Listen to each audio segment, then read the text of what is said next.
What's up, ladies and gents, Ghost here, and today I've got my first impressions of Naval Strike for you guys. So let's start off with talking about the map design. After all, map design is always the most important factor in any DLC, since whatever weapon, vehicle, or whatever game mode you're playing on, you're always going to be playing on the same maps, and whether those maps turn out to be fun or not really depends largely upon their design.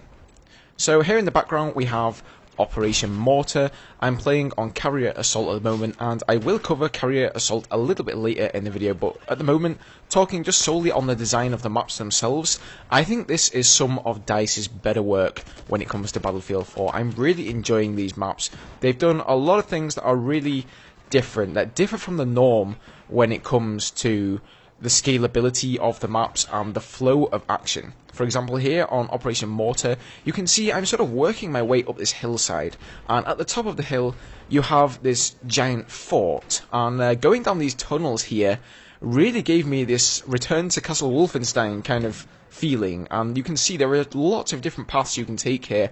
Pretty much every corner you come to, you can go left, you can go right, you can go down, you can go up, and it really leads to a lot of different flanking routes. So you don't have to take your way up the hillside there, you can go up underneath the fort and work your way up that way instead. Pop up in the middle here and you're right close to one of the flags.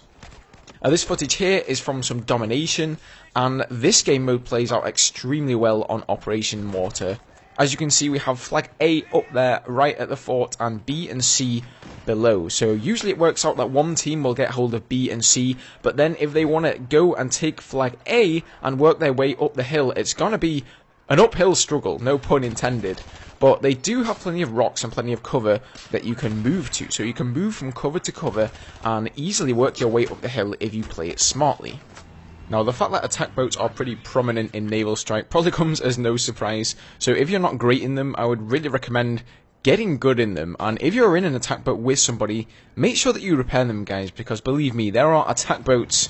You will have attack boats coming out of your ears in all of these maps. There are so many of them in these games, and most of the maps seem to have a recurring theme. There are usually a few objective points, so conquest flags, or the new objectives, if you're playing Carrier Assault that is, on the central island. So on Operation Mortar you have the central island with the fort. On Wavebreaker you have the submarine pen, and there will be a few objectives there. But then most of the objectives are actually scattered on small islands around the map, and these are usually controlled by attack boats or rib boats. You of course have the new hovercrafts. I'll come to those a little bit later in the video as I just take one down there. But all of these islands can actually be controlled, and you can get on the burn of the flag whilst